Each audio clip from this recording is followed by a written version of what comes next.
Hello everyone, welcome to Vidyashree academy. आज हम पंचायती राज के प्रमुख अनुच्छेद याद करने वाले हैं। पंचायती राज जिस जिस सिलेबस में है उसमें अनुच्छेद से रिलेटेड प्रश्न पूछे जाते हैं और ये ऐसे याद करने में बहुत डिफ़िकल्ट लगते हैं, लेकिन हम कुछ आज रिलेट करके याद कर लेंगे ताकि हमें याद हो जाए और हम कभी भी ना भूलें। देखिए, जो पंचायतों से संबंधित जो अनुच्छेद हैं वो 243 से लेके 243 एम तक 243 ओ तक दिए गए हैं।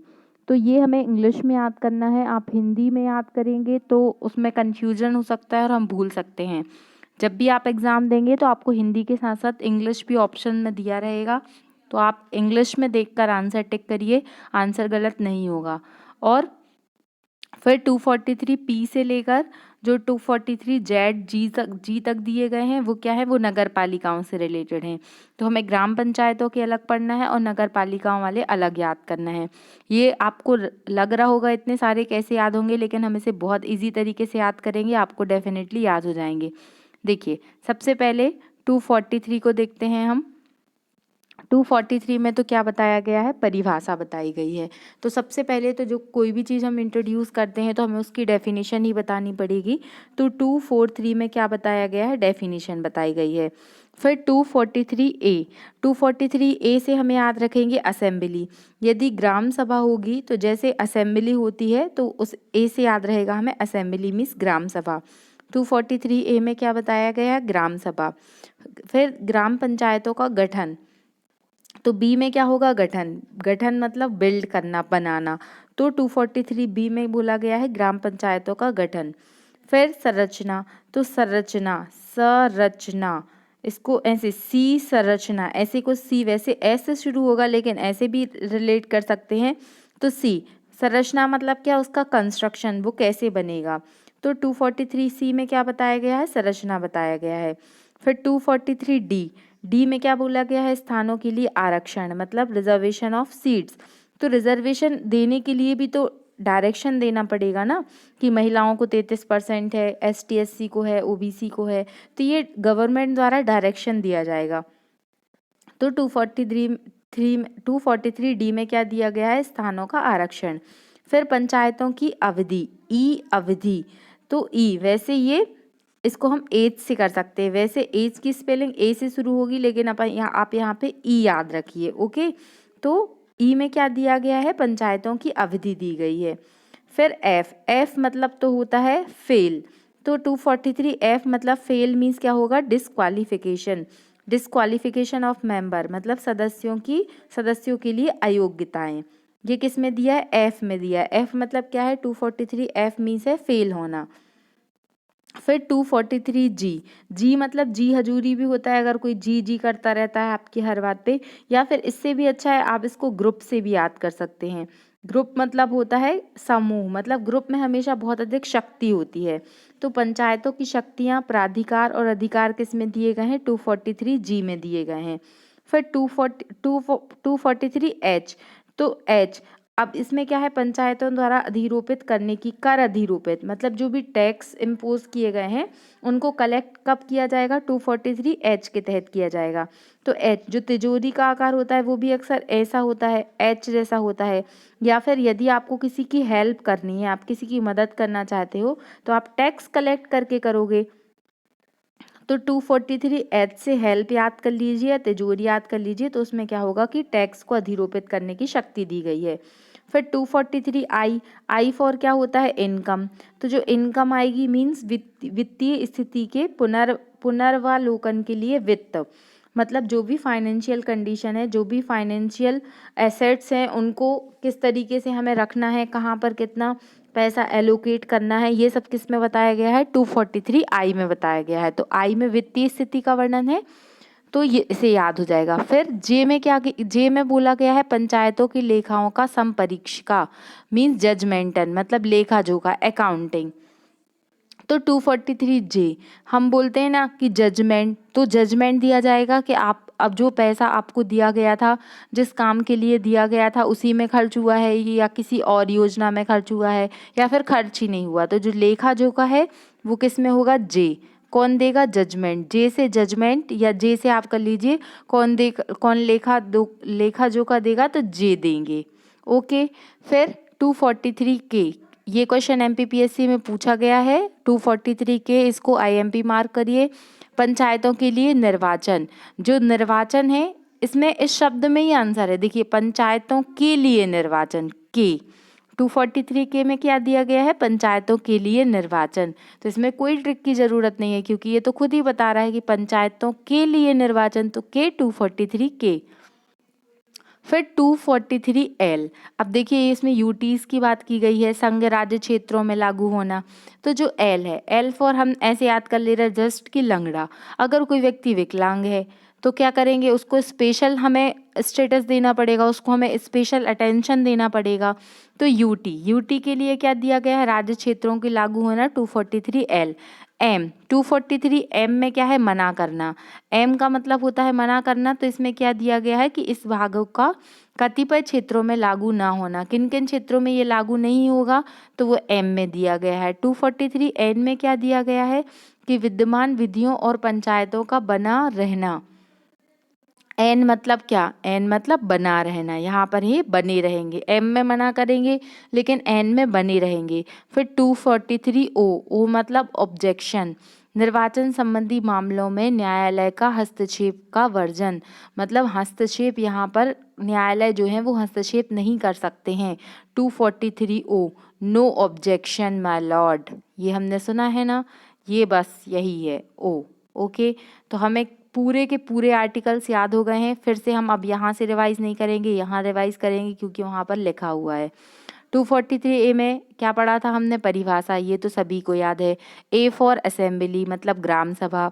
बी में क्या पढ़ा था? बिल्ड मतलब गठन होना। सी में हमने क्या पढ़ा था? कंस्ट्रक्शन, कंस्ट्रक्शन मतलब संरचना। डी में डायरेक्शन मतलब आरक्षण। ई फॉर अवधि या एज मतलब पंचायतों का कार्यकाल। एफ फॉर फेल होना, पंचायतों सदस्यों की अयोग्यता। जी फॉर शक्ति, ग्रुप, ग्रुप में हमेशा क्या होती है? पंचायतों की शक्ति, उनके अधिकार, उनका प्राधिकार। एच फॉर हेल्प, हेल्प करने के लिए हम क्या करेंगे? टैक्स को अध्यारोपित करेंगे और कहाँ रख लेंगे? तिजोरी में रख लेंगे।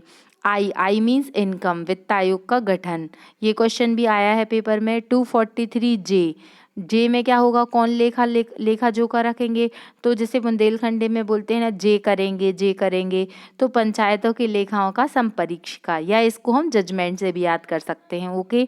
फिर 243 के, ये आ चुका है, तो ये तो इसी में लिखा हुआ है कि पंचायतों के चुनाव या पंचायतों का चुनाव, तो के। फिर एल मतलब जो लंगड़ा है, जो विकलांग है, उसको हम क्या करेंगे? यूटी स्पेशल स्टेटस देंगे। ये जस्ट मैं रिलेट करने के लिए ऐसा बोलती हूँ, आप इसको कभी भी अदरवाइज मत लीजिए, हम सभी का सम्मान करते हैं। फिर 243 एम मतलब मना करना, मतलब कतिपय मामलों में लागू ना होना। एन में क्या दिया गया है कि पंचायतों का पहले से कानूनी एवं पंचायतों का जारी रहना, मतलब पहले से विद्यमान जो कानून है वहाँ पर ये एन मतलब जारी रहेंगे। और ओ में हमने क्या पढ़ा था? ओ मतलब ऑब्जेक्शन, नो ऑब्जेक्शन तो चुनावी मामलों में न्यायालयों के हस्तक्षेप पर रोक। तो आई होप आपको ये सारे के सारे आर्टिकल याद हो गए हैं। चलिए, एक से दो बार आप बिना देखे एक साइड आप हाथ से ढक लीजिए और फिर बिना देखे कोशिश करिए कि आप इतने सारे आर्टिकल में से आपको कितने याद आ रहे हैं, और जहाँ पे भी याद नहीं आ रहा है आप फिर से देख लीजिए और फिर से बिना देखे बोलने की कोशिश कीजिए। आपको डेफिनेटली सारे आर्टिकल याद हो जाएंगे और आप कभी भी नहीं भूलेंगे। अब हमने ग्राम पंचायतों की याद कर लिए, अब हम नगर पंचायतों की याद करते हैं। इनमें ज़्यादा दिमाग लगाने की ज़रूरत नहीं है। यदि आपको ग्राम पंचायतों के याद हैं तो आपको नगर पालिकाओं के समझ लीजिए याद हो गए हैं। अब जहाँ हमने परिभाषा पढ़ी थी 243 में, तो यहाँ पर 243 पी फॉर परिभाषा, 243 पी में क्या दिया है? परिभाषाएं दी हैं। आपको क्या करना है? आपको एक साइड लिखना है इस तरीके से 243 ए से लेकर ओ तक, और उसके सेकंड साइड लिखना है 243 पी से लेकर 243 जेड कहाँ तक लिखना है? जी तक लिखना है। ओके, इस तरीके से आपको लिख लेना है। और फिर 243 243 क्यू में क्या दिया है, हमने बी में पढ़ा था पंचायतों का गठन, तो इसमें भी दिया है पंचायतों का गठन। फिर आर में क्या दिया है, संरचना, तो संरचना। आप संरचना बोलकर देखिए, संरचना, यहाँ पर भी आपको आर मिलेगा, तो आर में संरचना दी गई है। फिर उसमें डी में पढ़ा था, हमने क्या पढ़ा था, डी में आरक्षण पढ़ा था। यहाँ पर वार्ड समितियों का गठन एवं संरचना, इसमें क्या आ रहा है, गठन एवं संरचना। तो जो समितियों की बात की जा रही है, एस फॉर समिति, वार्ड समिति की गठन और संरचना, तो एस में दिया गया है वार्ड समिति की गठन और संरचना। फिर टी, उसमें हमने किस में पढ़ा था, डी में पढ़ा था आरक्षण, यहाँ पर टी में आरक्षण होगा। अब कैसे होगा, तो सीट, सीट यदि हम लिखेंगे तो यहाँ पर आ रहा है टी, तो ये जो टी है ये बताएगा कि टी में क्या दिया गया है, सीटों का आरक्षण दिया गया है। यू, अब अगर आप इसको एक एक करके आमने सामने करते हैं तो ये तो ऐसे भी याद हो जाएगा, लेकिन फिर भी अगर अलग से हमें याद करना है तो भी आप समझ लीजिए एक बार। 243 यू में दिया गया है कि नगर पालिकाओं का कार्यकाल, तो यू मतलब अंडर, जैसे हम बोलते हैं कि ये गवर्नमेंट के अंडर ये कार्य किया जाएगा, मतलब आदेश से किया जाएगा, या प्रेसिडेंट के लिए भी हम ऐसा यूज़ करते हैं। तो यू मतलब क्या है कि कार्यकाल, कितने अंडर में ये कार्य करेगा, कितने समय के लिए कार्य करेगा, तो इस तरीके से यू में कार्यकाल याद कर लीजिए। फिर भी में क्या दिया है, वहाँ पर हमने फेल किया था एफ में कि सदस्यों की अयोग्यता, यहाँ पर बता रहे हैं हम भी में कि सदस्यों की अयोग्यता यहाँ पर भी में बताया गया है। ओके, फिर डब्लू में देखिए नगर पालिकाओं की शक्ति, तो डब्लू, अब देखिए वहाँ पर हमने कैसे याद किया था, जी में शक्तियाँ बताई थी, यहाँ पर डब्लू में शक्तियाँ बताई हैं। आपने WWW लीग का नाम सुना होगा, तो इस तरीके से आप याद कर लीजिए कि डब्लू में क्या दी है, शक्तियाँ दी गई हैं। फिर 243 आई, 243 आई में हमने क्या पढ़ा था, सॉरी वहाँ पर हमने एच में पढ़ा था। एच मतलब हेल्प करने के लिए हम क्या करेंगे, टैक्स को अध्यारोपित करेंगे। यहाँ पर एक्स की बात की जा रही कि नगर पालिकाओं द्वारा कर अध्यारोपित करने की शक्ति किस में दी गई है, एक्स में दी गई है। ओके, फिर वाई में क्या दिया गया है, वित्त आयोग दिया गया है, तो वहाँ पर आई था और यहाँ पर वाई है, दोनों में वित्त आयोग बताया गया है। 243 जे में क्या बताया गया है, तो वहाँ पर जे था और यहाँ पर जेड है, तो जेड और जे, यहाँ पर क्या बताया गया है, लेखाओं का परीक्षा। ओके, फिर जेड ए में क्या बताया गया है, 243 जेड ए में नगर पालिकाओं का चुनाव, वहाँ पर हमने चुनाव ग्राम पंचायतों में क्या याद किया था, 243 के, उसमें तो समझ में आ रहा था कि के में चुनाव होना है। यहाँ पर क्या हो जाएगा, 243 जेड ए के अंतर्गत क्या होगा, नगर पालिकाओं का चुनाव होगा। फिर 243 बी में क्या होगा, तो ये संघ शासित प्रदेशों में लागू होगा, वहाँ पर हमने एल याद किया था। फिर सी में क्या होगा, कतिपय क्षेत्रों पर लागू ना होना, वहाँ पर हमने एम में याद किया था।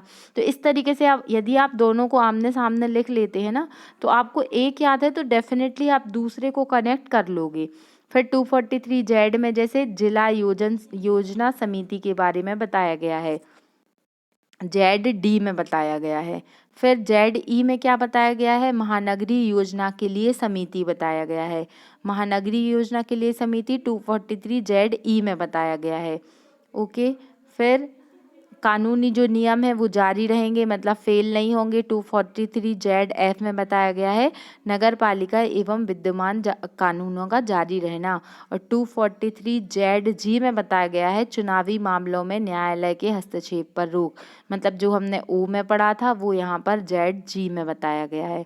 तो इस तरीके से यदि आपको ये वाले याद हैं, आप इसी के सामने ये वाले लिख लीजिए और इसको कनेक्ट कर लीजिए। इसको आपको एक अपनी कॉपी में इसका चार्ट बनाना है और सारे आर्टिकल पढ़ना है, और उसको कम से कम 2-3 दिन तक रिवाइज करना है, और आपको फिर ऐसे फ्लो में याद हो जाएंगे कि आप कुछ भी आर्टिकल अगर मैं पूछ लूँगी के में क्या बताया गया, तो आप बोल दोगे के में निर्वाचन बताया गया, आई में क्या बताया गया, आई में वित्त बताया गया, जी में शक्तियाँ बताई गई, आपको एकदम रट जाएगा। तो अगर आपको ये अच्छा लग रहा है, आपको लग रहा है कि इससे कुछ फ़ायदा है, तो आप इसको पढ़िए, अपने दोस्तों तक शेयर कीजिए, अपने दोस्तों को भी याद कराइए और आप भी याद करिए। पढ़ते रहिए, खुश रहिए। Thank you so much. जय हिंद, जय भारत।